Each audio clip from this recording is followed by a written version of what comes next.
Hey, how you doing? Hey, everybody. Hope you had a good weekend. Mine was pretty long. Starting over the Knicks parade. Yay, New York Knicks. Go New York. Here we go again. I'll try to calm down about that. But anyway, all right. So we're actually getting pretty close to the end, actually, to be honest with you. I'm going to be, basically signing the final assignment, which will almost work like a test, but I will explain it late in the next lecture on Friday. Um, just a couple of things really to kind of address. First of all, I mean, I want to address the feature assignment, of course, that was just I just assigned in chapters 8 and 12, but which are the last chapters for you to read. Everybody should have gotten back the Megalomania assignments. I've had a consistent like three or four people who have not turned in assignments at all, so I'm just kind of curious to know what's going on. Anyway, that's an F. But anyway. I was overall pleased with the work here. I do think that there were a number of people that really needed to get the email out at the very least. I mean, I know it seems kind of intimidating to actually maybe reach out to somebody and actually like um, somebody you don't know the whole thing, but this is actually part of what the job is. It's all part of it's all just basically kind of taking it, putting your foot in the water and and seeing what will I know I'm using a crazy metaphor here, but it's basically, taking the temperature of things. That's what you're doing here. You're trying to basically get like opinions. You're trying to get like basically information on something that happened, and the only way to do it is to really contact this one person, and you don't be intimidated by asking questions or anything like that. Again, like some of the best questions are just like, I don't get it, or what does this mean, or something like that. It's all you really needed to do, and I had fair number of papers actually where people might have had actually just the lead, but they didn't have like the information that really makes this much more of a story than just, and I'll say this because I think just about 95% of the people got it, but it's more than just a story about resignation. I mean, there's so many different stories about people leaving companies. We have a whole section of my magazine, and I can actually show you that shows people basically leaving companies. Um, I'm actually like calling that up right now. And anyway, if you give me 1 second here. Okay, accept all cookies. And we call it executive changes. And ugh, I'm sorry, just give me 1 second here. I know you can't really see it yet, so I just want to actually just at least have it set up so I can show it to you. Okay.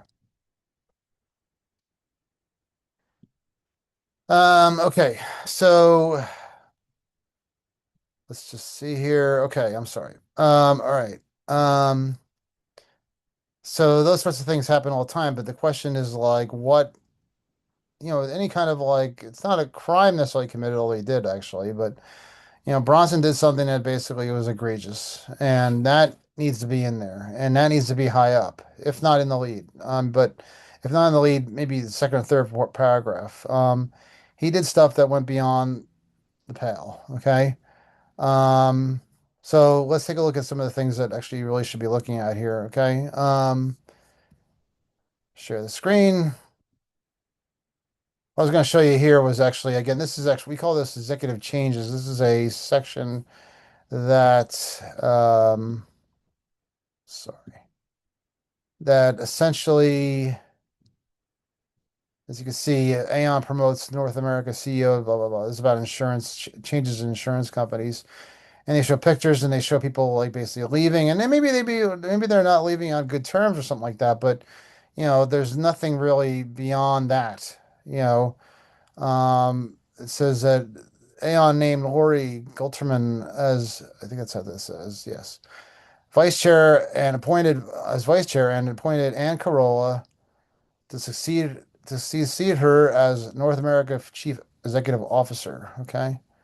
So, I mean, I don't know. I mean, these people look fairly young. I don't know. Maybe they got better jobs, better offers, but there's nothing in here about like some of the crazy crap that happened involving Mark Bronson. Okay.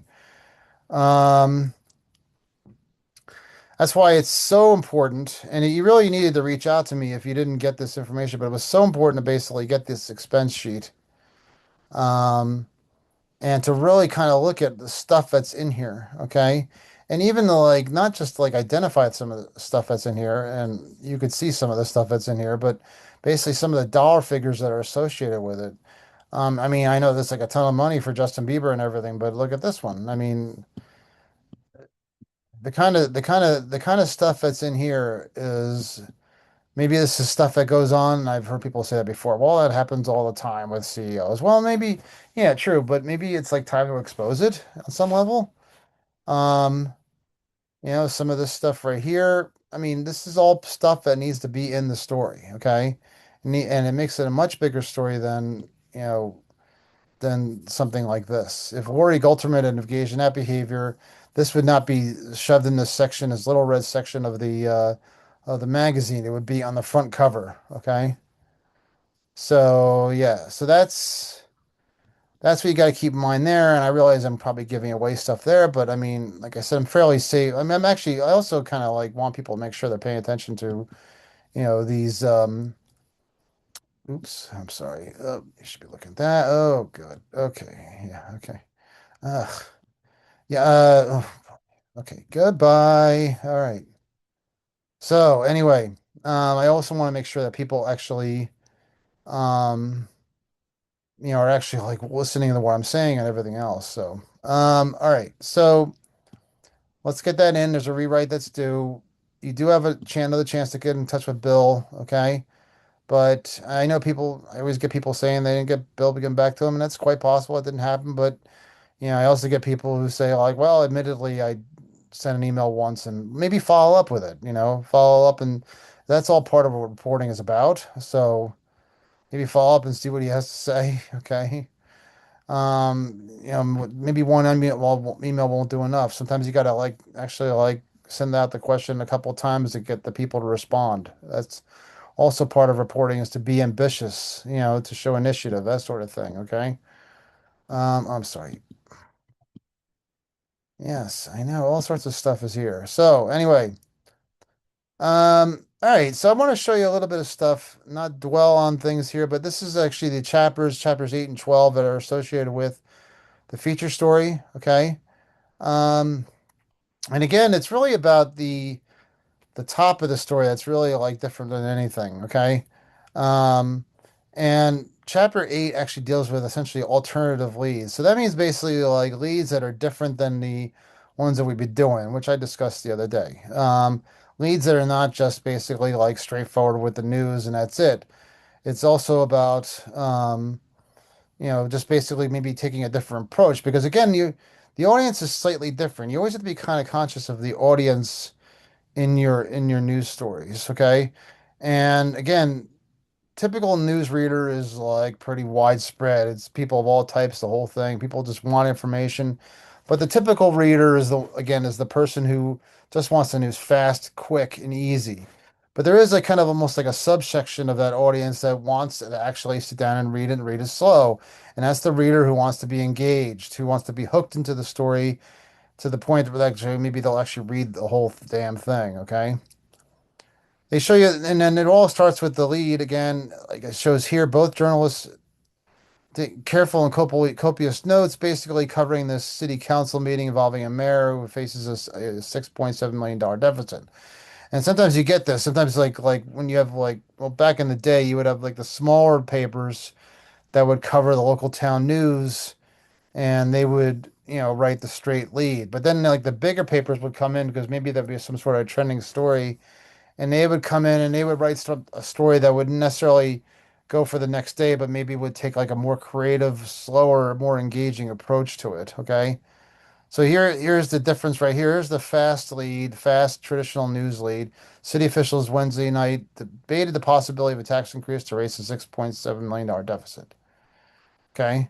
But maybe there's like a different way of handling that, like a more creative, kind of like tricky, kind of like catchy approach. City officials are going into pretty big rabbit's foot to keep the city's budget on the back. So yes, that's what that does is it's kind of clever, it's kind of cute. Maybe it's even a little corny, but people, it's like a softer, kind of more engaging, kind of more pleasant way of actually entering a story. You know, maybe even a little clever, and it might actually get people reading. And it's actually, and again, there's also a little mystery here because it doesn't say exactly like how much money or something, or how much it's going to sock people in their wallets when they like have to raise taxes to cover that budget deficit. Okay. Um, again, like what we've been doing is typically our summary leads. Local government officials see the continued use of virtual meetings. This is a story about basically like how local officials are using virtual meetings since COVID and how they continue to do that and how it's been effective. But maybe there's like a different way of approaching that story that's actually more engaging. So what you have is you have something almost like, or it almost reads like something completely different from this lead. What it does is it focuses on one person, and the reason for that is because maybe you can kind of dig a little bit and get a little more depth out of that one person's story, than opposed to like a whole group of people. And it may have like nothing, it may seemingly have nothing to do with what the story is about, but it's kind of maybe brings out like one way maybe a person is impacted by the story. Okay, so when Washington D.C. re-enfranchised people serving time serving time for felonies in 2020, Joel Gaston, then at the D.C. Central Detention Facility, realized that not only could he could now vote, he could actually run for commissioner. And if he could find a way to participate, and if he could find a way to participate in ANC meetings, he could also serve out his term in office. So basically, they took this person who's basically who served time for felonies and this sort of thing, and now can suddenly run for office. That's kind of an interesting kind of offbeat way of actually like entering like what would normally be like kind of like a very straightforward, boring story. Okay. Um, they give you some examples of the comparisons here. The company that summary lead typically about Elvis's name being used. The company that licenses use of Elvis Presley's name and image and is demanding that the wedding chapels in Las Vegas stop using the king in their theme ceremonies, but maybe there's a way of being like more clever about it. Las Vegas, maybe using like the terms of like from Elvis song, which like Heartbreak Hotel, okay? Las Vegas chapels of love that use Elvis Presley's likeness could find themselves becoming Heartbreak Hotels. Okay, so it's a little bit different than what I've been talking about, like focusing on one person. It's more of a clever, kind of catchy lead. But the likeness here, the similarity here is that there's adding like a little bit of mystery here to the story. Okay. It wants you to keep you a little bit like hanging on a cliff so you'll keep reading. And in a clever way so that actually you'll feel like, okay, well, A, this is probably a well-written story, so I might want to read this. Um, and B, um, it's like I said, I want to know what's happening next because I don't know everything that's going on. So, um, anyway, so yeah, so that's, the Lord giveth and the Lord taketh away, but he is not a suspect in the theft of the $17,000 in cash. Okay, so another alternative lead. Okay. Okay, and then moving right along. Another term of using is also like a buried lead. Okay. Or basically, again, I talked about that the other day. That's essentially the nut graph. So you have a tease, and then you have essentially what is a nut graph that kind of comes in and basically reveals what the story is about. Okay. Um, so yeah, so I mean, I've talked a lot about that already. Sorry. And then there is actually a chapter on feature stories. Okay. People love stories, and stories are everywhere in movies, books, magazines, radio, TV, and online. They can evoke emotions, a craving for adventure after learning about a found shipwreck, inspiration after reading about a child's fight with cancer, or encouragement when discovering how a family opened a restaurant while many others closed during the pandemic. Feature stories are not nonfiction, they are fact-based storytelling. So that's one of the things that keep me in mind here is that you're actually not necessarily just kind of spitting out the news. You're actually like kind of creating like a narrative using like kind of clever and catchy terms and that sort of thing. More creative writing, like more in-depth writing and everything to create storytelling. So it's actually goes to like almost like another level of like writing. They're called human interest stories because they say something about life. Feature stories are soft news because they exude the news element of immediacy found in hard news stories. Okay, exclude. I'm sorry, the news element of immediacy found in hard news stories. So yeah, again, like two ways they typically use these stories. Typically, these stories are typically used are when their stories are followed up. I mentioned this the other day. It's not the breaking news story that's happened, like maybe in a train accident, but what it does is maybe it looks back at like some of the people who are the victims of the train accident, or maybe they unfortunately passed away. You want to see what happened to their family and how they're coping. And when you do that, you want to be like it's also like want to kind of more of a sensitive way of approaching a story as opposed to just kind of slamming it in their face, especially when you deal with like news that's actually quite, like maybe hard to kind of like come to grips with or something. Or it's like a sidebar story, like maybe there's a survivor from the crash and you interview them and what they saw and how they felt in that story. They get their personal struggle. Maybe they've been through another crash in their life, or essentially like, and this is like bringing back bad memories or something like that. That's a personal human interest story. Okay. Um, Journalists borrow techniques from short stories using descriptions. Like I said, there's actually like more of a more descriptive angle to this. Anecdotes, obviously we've done those before, but there's more, like I said, instead of just basically writing about somebody who's like, is like, yeah, it's a little more depth to these stories. Instead of just writing about somebody who's like talking, you would maybe write about how they're talking from a chair, a comfy chair, perhaps, or something like that. Okay. To try to present some sort of scene. You could try to like create like more of a vision in these types of stories. Okay. Everything has a story behind it. It's about finding story ideas. Writers find ideas by being curious and observe about life. They ask questions and listen to topics that people are debating. Um, But like I said, I mean, it's all about like, I mean, like I said, it could be like connected to like a breaking news story and it's like a follow-up, or sometimes it's just like stories that just kind of stand alone on their own and they deal with certain things that actually like that maybe like demand some sort of softer approach because you do again want people to read the whole story and it's like something that actually isn't something that's tragic or something like that necessarily, or like some breaking news story or something like that, but maybe it's kind of a compelling story that requires like more in-depth writing, like taking care of grandchildren, homeschooling for grandchildren. These are like softer topics than a car accident. A story about first responders, juggling work and homeschooling. We talked about that before for stories. They talk a lot about COVID in this story, which is why this book is so aging. Um, All right. I mean, like seeing, listening, smelling, touching. I mean, I don't want people, I don't go on a big about these sorts of things because it is a matter of actually kind of like using more of your senses to see things. Sometimes I have people who kind of like go really off the board, uh, a little bit like way over the top with these sorts of things. But it's really just really like a typical regular story. But, it's not.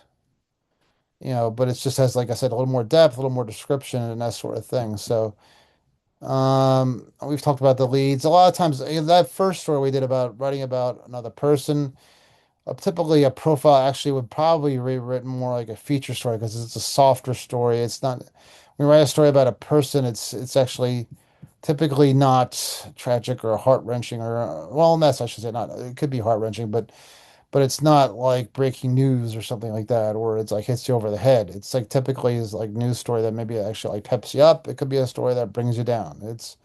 But that usually, in order to like maybe evoke people's emotions, you need more depth and you need better writing. Okay.